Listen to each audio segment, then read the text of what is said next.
Dear students, welcome है आपका Agarwal classes में। हमारा जो टॉपिक है वो आज 12th क्लास के लिए अकाउंटेंसी सब्जेक्ट में चैप्टर आप सभी जानते हैं हमारा चल रहा है रिटायरमेंट ऑफ ए पार्टनर। और आज रिटायरमेंट ऑफ पार्टनर से रिलेटेड हमारी तीसरी वीडियो स्टार्ट होने वाली है। यानी आज जो आप वीडियो देखेंगे वो रिटायरमेंट ऑफ ए पार्टनर की थर्ड वीडियो है। फर्स्ट वीडियो में मैंने आपको सारा इंट्रोडक्शन बताया था, कुछ थोड़ी सी इंफॉर्मेशन बताई थी आपको न्यू रेशो बताने में। लेकिन दूसरी वीडियो में पर्टिकुलर हमने आपको न्यूमेरिकल भी करके दिखाए थे कि न्यू रेशो और गेनिंग रेशो कैसे कैलकुलेट होता है।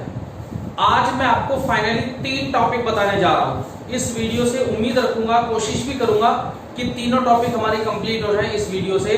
तीनों टॉपिक बहुत इंपॉर्टेंट है। उसके बाद फिर हमारे फाइनली लॉन्ग क्वेश्चन शुरू होंगे। नेक्स्ट वीडियो जो आप आएगी इस वीडियो के बाद, उसमें हम पर्टिकुलर लॉन्ग क्वेश्चन स्टार्ट करेंगे। जैसे हमने एडमिशन में किया था वैसे ही हम रिटायरमेंट में शुरू करेंगे। स्टूडेंट्स, बहुत अच्छे से टॉपिक है, ज्यादा लंबा टॉपिक नहीं है, ज्यादा लंबी वीडियो नहीं होगी, लेकिन आप इस वीडियो को अंत तक देखना, हर एक टॉपिक आपको क्लियर होगा। तो गाइस हम स्टार्ट करते हैं टॉपिक। उन टॉपिक्स के नाम क्या क्या है आप सभी देख सकते हैं। सबसे पहला हमारी इस हैशटैग के साथ आपको समझ में आएगा कि हमारी तीसरी वीडियो है रिटायरमेंट ऑफ ए पार्टनर से रिलेटेड। आज मैं 3 टॉपिक पढ़ने जा रहा हूं। ट्रीटमेंट ऑफ गुडविल, यानी जब पार्टनर बिजनेस को छोड़कर जाएगा, जब पार्टनर बिजनेस को से रिटायरमेंट लेगा तो उस टाइम क्या ट्रीटमेंट होता है, किस चीज का, गुडविल का। स्टूडेंट मेरी बात ध्यान से सुनना। जब नया पार्टनर बिजनेस में आया था तो हमने कहा था कि हमने अपने बिजनेस में बहुत ज्यादा मेहनत कर रखी है, हमारे आज बिजनेस की बहुत अच्छी वैल्यू है, तो आप लोगों को मानी जो नया पार्टनर आया था हमने उससे कुछ गुडविल मंगाई थी। लेकिन जब पार्टनर बिजनेस से रिटायरमेंट लेके जाएगा तो वो कहेगा पिछले कुछ सालों से मैं भी आपके साथ जुड़ा हुआ हूं, तो मेरा भी, मुझे जो मेरा शेयर है आपकी फर्म के अकॉर्डिंग, जो आपकी फर्म की गुडविल है उसका जो शेयर है वो भी मैं लेके जाऊंगा। लेकिन उसकी एडजस्टमेंट कैसे होती है वो ध्यान से समझेंगे। यानी सबसे पहला टॉपिक हमारा जो आज का है वो है ट्रीटमेंट ऑफ गुडविल। स्टूडेंट क्या टॉपिक है हमारा? Treatment of goodwill. इस ट्रीटमेंट ऑफ गुडविल में नॉर्मली 2 टॉपिक आते हैं। इस ट्रीटमेंट ऑफ गुडविल में एडमिशन में तो बहुत लंबी टेंशन थी। मैं आपको बता दूं, एडमिशन की कंपैरिजन में रिटायरमेंट बहुत आसान है, बहुत बहुत बहुत आसान है। इस यहां पर गुडविल के ट्रीटमेंट में सिर्फ आपको 2 एंट्री ध्यान देनी है। सबसे पहली एंट्री जिसको हम एडजस्टमेंट एंट्री बोलते हैं, क्या बोलते हैं स्टूडेंट? Adjustment entry. यानी जब भी आपको क्वेश्चन में गुडविल का ट्रीटमेंट करने के लिए कहेगा तो आपको सिंगल 1 एंट्री याद रखनी है पूरे रिटायरमेंट में। एडजस्टमेंट एंट्री एक ही बनेगी, दूसरी कोई एंट्री बननी ही नहीं। एंट्री क्या है? जो बिजनेस को कंटिन्यू करेंगे, continuing partners, capital account debit. यानी सपोज सोच के बताइए, मेरे पास बिजनेस में 3 पार्टनर थे, ए बी सी। बी ने रिटायरमेंट लिया तो कंटिन्यू कौन कौन कर रहे हैं? ए और सी। तो कंटिन्यूइंग पार्टनर यानी कैसे लिखेंगे? A is capital account debit, C is capital account debit to वो पार्टनर जिसने रिटायरमेंट लिया, retiring partner's capital account, retiring partner's capital account. यानी अगर आप एडजस्टमेंट एंट्री करना चाहे तो पूरे रिटायरमेंट के टॉपिक में आपको एक ही एंट्री याद रखनी है, एडजस्टमेंट। जो पार्टनर बचे हुए हैं उनको डेबिट, जिसने रिटायरमेंट लिया उसको क्रेडिट। एक चीज और ध्यान रखना, ये एंट्री हमेशा गेनिंग रेशो में डिस्ट्रीब्यूट होती है। ये एंट्री हमेशा स्टूडेंट किस रेशो में डिस्ट्रीब्यूट होती है? गेनिंग रेशो में। यानी कंटिन्यू वाले पार्टनर का जो भी गेनिंग रेशो होगा, ये रिटायरमेंट वाले पार्टनर की शेयर की गुडविल कंटिन्यूइंग पार्टनर में किस रेशो में डिवाइड होगी? Gaining ratio. इसका दूसरा ट्रीटमेंट, पहला ट्रीटमेंट एडजस्टमेंट एंट्री, दूसरे नंबर पे क्या मिल सकती है? Already appear. क्वेश्चन में ऑलरेडी अपीयर भी हो सकती है goodwill, already appear in the balance sheet. जब गुडविल हमारी फर्म में ऑलरेडी पहले से ही हो, यानी जिस दिन रिटायरमेंट लेके जा रहा है उस दिन हमारी बैलेंस शीट में भी गुडविल है। वैल्यूएशन तो अलग किया, लेकिन बैलेंस शीट में भी गुडविल है तो उसको राइट ऑफ किया जाता है। जब राइट ऑफ करेंगे तो याद रखना जितने भी मेरे पार्टनर्स हैं सारे old partners capital account debit, जितने भी मेरे पार्टनर्स हैं सबको डेबिट किया जाएगा और क्रेडिट की जाएगी गुडविल को। मैं आपको यहाँ पर थोड़ा सा लॉजिक समझाना चाहूंगा, मैं रटवाने की तरफ बिल्कुल ध्यान नहीं दूंगा। गुडविल आपको कहां मिलती थी? एसेट्स में। गुडविल आपको कहां मिलेगी? एसेट्स में। एसेट्स हमेशा डेबिट होती है। अब जब उसको हम राइट ऑफ करेंगे तो कंफर्म हो गया उस एसेट्स को जो डेबिट है, अब मुझे क्या करना पड़ेगा? क्रेडिट। लेकिन वो गुडविल किस किस को मिलेगी? किस किस पे राइट है? वो गुडविल किस किस के अकाउंट में ट्रांसफर होगी? जितने भी पार्टनर बिजनेस को चला रहे थे उनको सबको क्या करना होगा? डेबिट करना होगा। सो गाइस, जो पहला था टॉपिक हमारा ट्रीटमेंट ऑफ गुडविल, यहां पर ट्रीटमेंट ऑफ गुडविल की अगर हम बात करें तो हमें दो ही चीजें ध्यान रखनी है, सिर्फ दो ही चीजों पर ध्यान देना है। या तो गुडविल जो वैल्यूएशन की गई होगी उसके अकॉर्डिंग मुझे एडजस्टमेंट एंट्री करनी है, और अगर गुडविल बिजनेस में ऑलरेडी अपीयर है, और अगर गुडविल हमारे बिजनेस में ऑलरेडी अपीयर है तो वो गुडविल जितने भी पार्टनर्स हैं सभी के बीच में क्या हो जाएगी? डिस्ट्रीब्यूट हो जाएगी। अब स्टूडेंट दूसरा टॉपिक पढ़ेंगे adjustment of accumulated profit and reserves. इधर देखना स्टूडेंट सभी ध्यान से।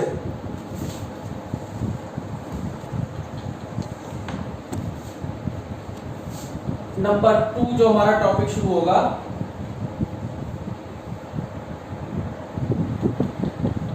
Adjustment of accumulated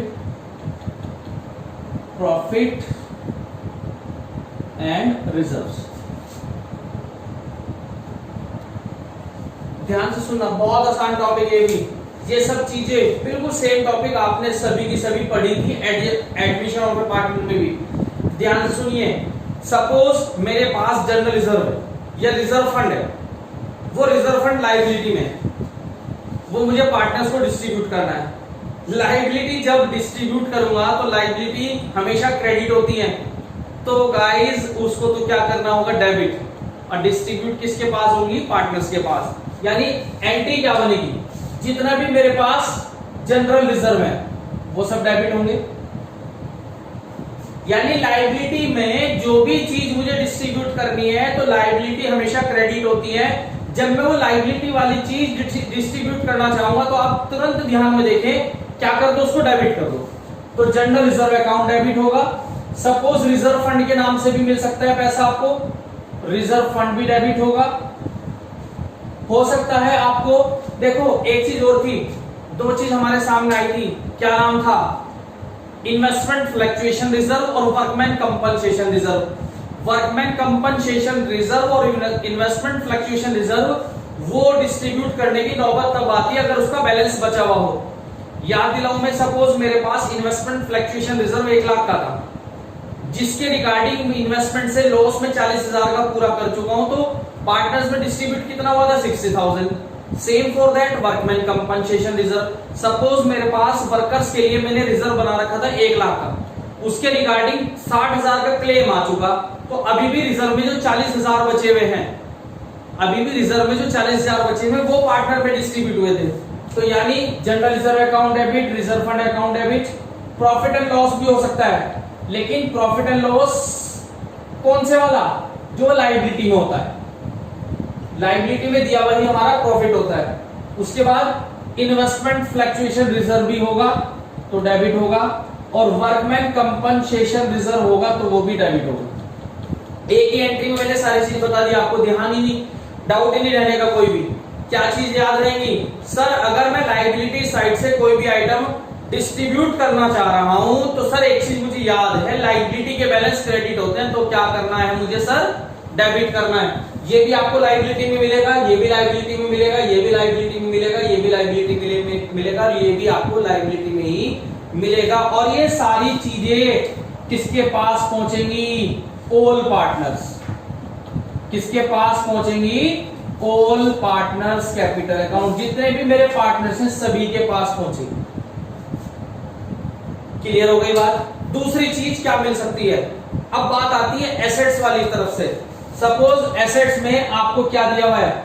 number A treatment, number B. Suppose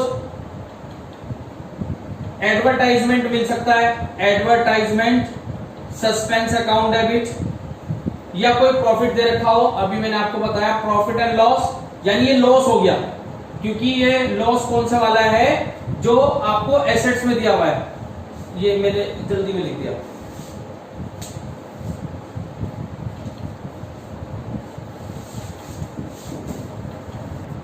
तो दूसरी कंडीशन क्या है, तो हमारा लायबिलिटी साइड ट्रीटमेंट हुआ।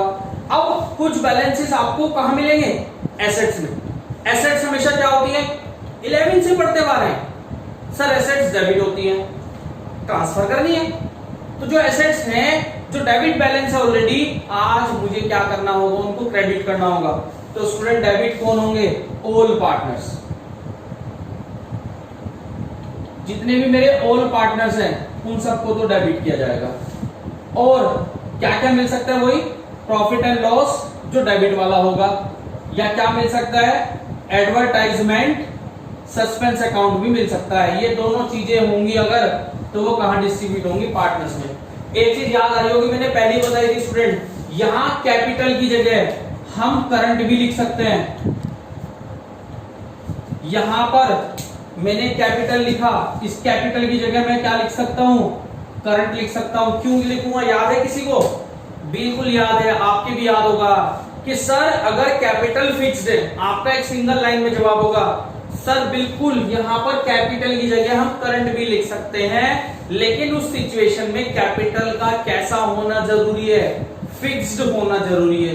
इफ कैपिटल के बैलेंसेस, अगर आपके कैपिटल के बैलेंसेस फिक्स्ड हैं, तो all items will be transfer to the partners current account. तो ये हुआ हमारा दूसरा टॉपिक, जिसको हमने कहा adjustment of accumulated profit and reserves. Number 3 last topic है आज की वीडियो का हमारा। नंबर 3 पे था हमारा accounting treatment of revaluation of assets and liability. Revaluation of assets and liabilities. अब यहां पर ध्यान से समझना स्टूडेंट्स, ये सब आप सभी जानते हैं। ये जो रिवैल्यूएशन से रिलेटेड डाटा होता है, इसके लिए हमने एक रिवैल्यूएशन अकाउंट बनाना सीखा था। इसके लिए हमने रिवैल्यूएशन अकाउंट सीखा था। रिवैल्यूएशन अकाउंट की 2 साइडें होती थी हमारी, एक साइड को हम डेबिट बोलते थे और एक साइड को हम क्रेडिट बोलते थे।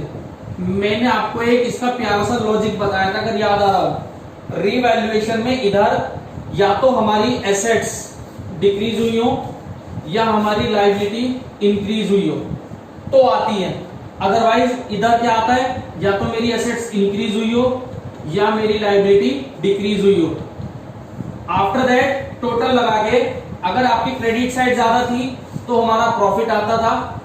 वो प्रॉफिट कहां ट्रांसफर किया जाता था, जितने भी पार्टनर्स है सबके कौन से अकाउंट में, कैपिटल अकाउंट में। अगर स्टूडेंट डेबिट साइड ज्यादा आ जाए तो वो क्या निकल के आता था, लॉस। उस लॉस को भी कहां ट्रांसफर किया जाता था, हमारे पार्टनर्स के कैपिटल अकाउंट में। लेकिन स्टूडेंट कई बार इसकी जर्नल एंट्रीज आ जाती है, कई बार इस टॉपिक से रिलेटेड जर्नल एंट्रीज आ जाती है। वो जर्नल एंट्रीज कैसे बनती है वो समझ लीजिए एक बार।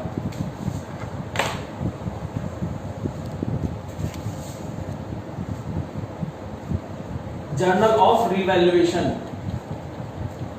देखिए कितना आसान बन जाएगा, कभी भी आपको डाउट नहीं होना। सपोज रिवैल्यूएशन के डेबिट साइड में, इस रिवैल्यूएशन के डेबिट साइड में मैंने एसेट्स लिखी है। चलिए मैं यही को एक बार लिख के दिखा देता हूं, आप ध्यान से देखिए। सपोज मैंने रिवैल्यूएशन अकाउंट बनाया, रिवैल्यूएशन के डेबिट साइड में मैंने 2 बिल्डिंग लिखी है, तो इसकी जर्नल एंट्री पूछना चाह रहा हूं। यहां बिल्डिंग लिखने का मतलब मेरी बिल्डिंग घटी है। सोचने वाली बात है, अगर बिल्डिंग मेरी एसेट्स है, अगर एसेट्स घटती हैं तो एसेट्स क्रेडिट होती हैं, एसेट्स अगर घटती है तो क्रेडिट होती है। लेकिन वो जो एसेट्स घटने से हमें प्रॉफिट या लॉस हो, वो कहां ट्रांसफर करा मैंने, रिवैल्यूएशन में। लॉजिकली तो ये है, अदरवाइज आप ध्यान से देखिए, रिवैल्यूएशन के डेबिट में बिल्डिंग आया तो एंट्री क्या बनेगी, जिसके अकाउंट के डेबिट में हो तो डेबिट होगा, यानी रिवैल्यूएशन अकाउंट तो डेबिट होगा। Revaluation account debit to building account. Suppose इसके क्रेडिट साइड में मेरे क्रेडिटर्स जो है,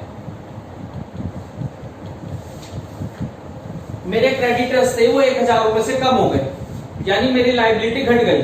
लायबिलिटी घटने से मुझे प्रॉफिट हुआ था, इसलिए मैंने क्रेडिट में कहा था। जर्नल एंट्री अगर मैं बनाऊं तो इस बार क्या एंट्री बनेगी, creditors account debit to revaluation, यानी पहली क्या बनाएगी, revaluation account debit to building, सीधी सी याद है। अदरवाइज क्या बनेगी, creditors account debit to revaluation. मैं लिख के दिखाता हूं, ब्लू पेन से लिख रहा हूं, आपको ध्यान रहेगा। Creditors account debit to revaluation account. अब देखो ये तो बात रेक्टिफिकेशन वाली हो गई कि सर आपने बता दी, लेकिन लॉजिक पे तो पता होना चाहिए। लायबिलिटी हमारी घटी है, लायबिलिटी हमारी क्रेडिट बैलेंस होते हैं। अगर लायबिलिटी बढ़ती है तो हमारा क्रेडिट बैलेंस बढ़ेगा, लेकिन इस बार लायबिलिटी घट रही है तो इसका मतलब मेरी लायबिलिटी डेबिट हुई है। जो क्रेडिट थी वो घट रही है तो लायबिलिटी, इसका मतलब मुझे डेबिट करना होगा, इसलिए मेरे क्रेडिटर्स को डेबिट किया।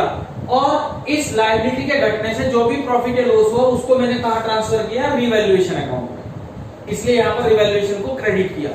और अगले स्टेप में अगर आप ध्यान से समझिए, सपोज मैं फिर दोबारा से रिवैल्यूएशन अकाउंट की बात कर रहा हूं। इस बार फिर रिवैल्यूएशन अकाउंट में मेरी मशीन की वैल्यू घट गई, मशीन 2000 रुपए से, इसके साथ साथ मेरा फर्नीचर भी घट गया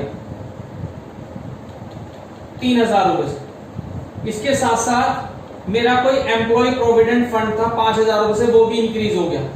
क्वेश्चन में कहा इसकी जर्नल एंट्री बताओ क्या बनेगी।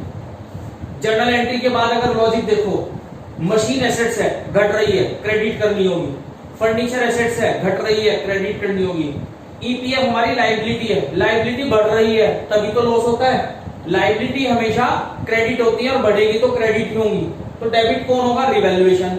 ये बात तो समझ में आ गई, लेकिन डायरेक्ट भी तो समझ में आनी चाहिए। हम बोर्ड में बैठ के इतना दिमाग थोड़े लगाएंगे, लेकिन वहां पे कुछ हमें शॉर्टकट ट्रिक भी पता होनी चाहिए कि जो तुरंत हमने एंट्री लिखी और हमारा नंबर पूरे मिल जाते हैं। तो स्टूडेंट अगर मैं बात करूं तो रिवैल्यूएशन के डेबिट में लिख रहा हूं, तो जनरल एंट्री क्या बना दो, revaluation account debit, revaluation account debit to क्या चीजें हुई, to machine account, to furniture account और to employ provident fund account. तीनों चीज आ गई। अमाउंट भी डाल सकते हैं हम आराम से। मशीन की वैल्यू 2000 रुपए से घटी थी, 3000 से फर्नीचर की और 5000 से लायबिलिटी इंक्रीज हो गई। 5 + 3 8 + 2, तो यहां पर कितना आएंगे स्टूडेंट, पूरे 10,000। यहां पर कितने आएंगे, पूरे मेरे 10,000। तो स्टूडेंट्स ये हमारी जर्नल एंट्री बनाने का प्रोसेस रहा। रिवैल्यूएशन के कौन सी ट्रांजैक्शन चली जाए जिसके अकॉर्डिंग हम एंट्री बना सकते हैं। लॉजिक भी समझ में आ गया, शॉर्टकट ट्रिक भी समझ में आ गई। तो मेरी उम्मीद है कि आपको ये टॉपिक समझ में आया होगा, लेकिन अभी हमारे इसके न्यूमेरिकल बाकी है। अगर आप देखें, सिर्फ मैंने अभी तक इन ट्रीटमेंट के बारे में बेसिकली फाउंडेशन तैयार की है, लेकिन अभी हमारे न्यूमेरिकल नहीं हुए। न्यूमेरिकल हम जरूर करेंगे, कम से कम तीनों टॉपिक के 2-2 न्यूमेरिकल हम जरूर करेंगे। तीनों टॉपिक के कम से कम 2-2 न्यूमेरिकल करेंगे। तो स्टूडेंट वो हमारे नेक्स्ट वीडियो नंबर 4 में मिलेगी। इस टॉपिक से रिलेटेड जो भी आपको इंफॉर्मेशन है, जो भी न्यूमेरिकल्स होंगे, वो आपको वीडियो नंबर 4 से हैशटैग के साथ आप ध्यान रखें। वीडियो नंबर 1 है, 2 है, 3 है, 4 है, वो चीज आपको वीडियो नंबर 4 में मिलेगी। नहीं, यानी कंफर्म है वीडियो नंबर 4 में हम इन टॉपिक से रिलेटेड न्यूमेरिकल करेंगे। So guys, thank you and have a nice day.